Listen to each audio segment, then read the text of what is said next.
کیا یہ درست ہے کہ غوث پاک رحمت اللہ تعالی علیہ نے مردوں کو زندہ کیا؟ کچھ لوگوں کو یہ وسوسہ آتا ہے کہ مردے زندہ کرنا تو اللہ کے دستے قدرت میں ہے، کوئی انسان کیسے مردے زندہ کر سکتا ہے؟ حضرت عیسیٰ علیہ السلام کے تو معجزات قرآن میں لکھے ہیں، دو جگہ پر ہے، سورہ آل عمران میں ہے وہ احیی الموتى باذن اللہ،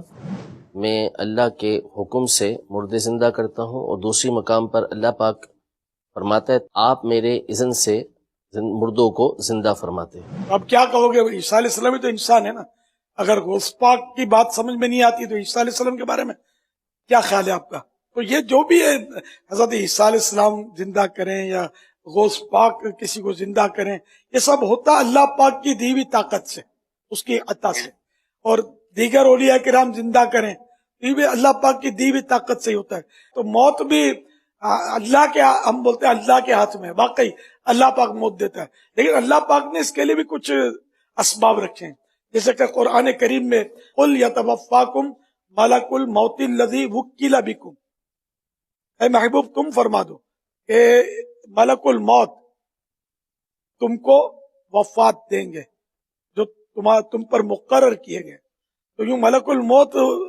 وفات دیتے ہیں، روح قبض کرتے ہیں، تو بچہ جانتا ہے، اس میں کیا حرج ہے؟ مارنا جلانا اللہ پاک ہی کرتا ہے، لیکن اللہ نے اسباب رکھے، تو اسی طرح جلاتا ہے مردے کو، زندہ کرتا ہے، تو حقیقت میں اللہ ہی زندہ کر رہا ہے، یہ اللہ کی عطا سے یہ کر رہے ہیں۔ مگر ہر ولی مردہ زندہ کر سکے یہ ضروری نہیں ہے، جس کو اللہ پاک، اولیاء کرام کی بھی تو کئی اقسام ہیں نا، کئی قسمیں ہیں، ایسے ولی بھی ہوتے جن کو اپنی ولایت کا پتہ بھی نہیں ہوتا کہ میں ولی ہوں، ہوتے ولی ہیں۔ سورہ آل عمران کی آیت نمبر 179، جس کا ترجمہ کچھ یوں ہے کہ اللہ کی یہ شان نہیں کہ اللہ تبارک و تعالی ہر ایک کو غیب پر اطلاع دے دے سوائے اپنے رسولوں کے، تمہارا کام ہے اللہ اور اس کے رسول پہ ایمان لاؤ، یعنی اللہ کی شان کے خلاف ہے کہ کسی غیر نبی کے اوپر غیب کی خبر نازل فرمائے۔ بخاری و مسلم میں حدیث ہے کہ میری وفات کے بعد غیب کی خبریں منقطع سوائے مبشرات کے۔ پوچھا گیا مبشرات کیا ہیں، تو فرمایا گیا خواب ہیں جو اللہ تعالیٰ اپنے بندوں کو دکھائے گا۔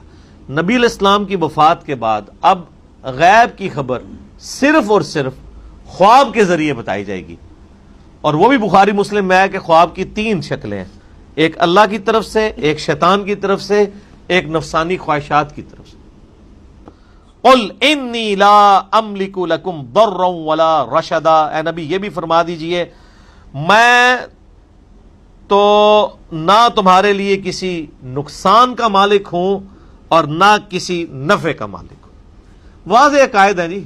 اگر نبی علیہ السلام کسی کے نفع و نقصان کے مالک نہیں ہے تو بزرگ کہاں سے ہو گئے؟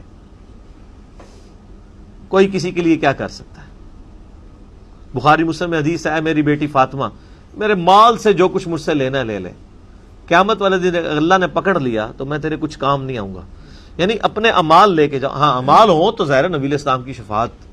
تو کوئی شک ہی نہیں ہے، وہ تو سیدہ فاطمہ تو ویسے ہی جنتی عورتوں کی سردار ہیں، بخاری مسلم میں آیا۔ لیکن ہمیں سمجھایا جا رہا تھا کہ اچھا پھر آپ دیکھیں کہ یہ آپ کو اکثر کہتے سنائی دیں گے کہ جی بخاری مسلم میں حدیث ہے کہ قیامت کے دن ہر نبی بھی کہہ رہا ہوگا آج مجھے اپنی جان کی فکر ہے سوائے نبی علیہ السلام کے،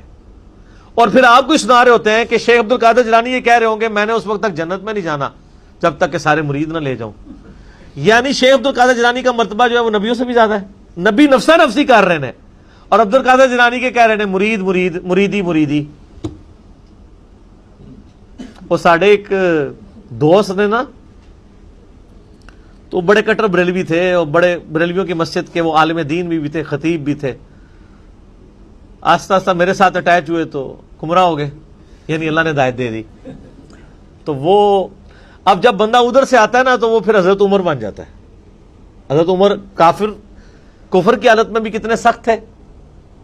اور یہاں پہ بھی آپ کتنے سخت، یعنی اسلام کی حالت میں بھی اتنے اسٹرانج۔ تو وہ کہنے لگے کہ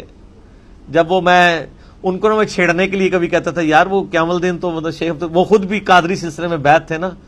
تو وہ باپا جانی کے مرید تھے وہ، تو وہ میں کہ یار وہ تسی تے وہ بیعت کراندے سو، جب بیعت کرواتے تھے آپ لوگ تو کہتے تھے جی وہ شیخ عبد القادر جیلانی نے فرمایا قیامت تک جتنے میرے مریدین ہوں گے تو وہ جنت میں ساتھ لے کے جائیں گے۔ تو پھر پنجابی میں بولا کرتے تھے کہتے ہیں انہوں نے بزرگوں کو کسی نے کھنگڑ بھی نہیں دینا ہوتے لے کے جان گے, کھنگڑ بھی نہیں دینا کسی نے. ٹھیک ہے, یعنی کھانسنا آپ کو پتا نا, یہ ہمارے اردو میں پنجابی میں محاورتاً بولا جاتا ہے نا کہ آپ جب کوئی کسی کے لیے دبے الفاظ میں سفارش کرنا چاہیں تو انسان کھانس کے متوجہ کرتا ہے کہ اب ڈائریکٹ کہہ بھی نہیں سکتا تو کہ تھوڑا لحاظ کریو بندے دا, تو وہ کہنا تواڈے بزرگ تے بھی نہیں کہہ سکتے اللہ دے سامنے, تسی آ جاؤ جی اسی نال لے کے جاواں گے. جتھے نبیوں کا حال نفسی نفسی ہے وہاں بزرگوں کا کہاں سے ہوگا؟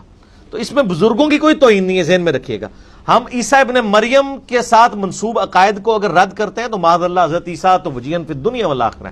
شیخ عبد القادر جیلانی کو ہم نیگیٹیولی, ان کو نہیں نیگیٹیولی یعنی ایڈریس کر رہے, بلکہ ان کے نام کے اوپر جو فرقہ واریت اور جو بدعقیدگی پھیلائی ہے اس کو ہم غلط کہہ رہے ہیں.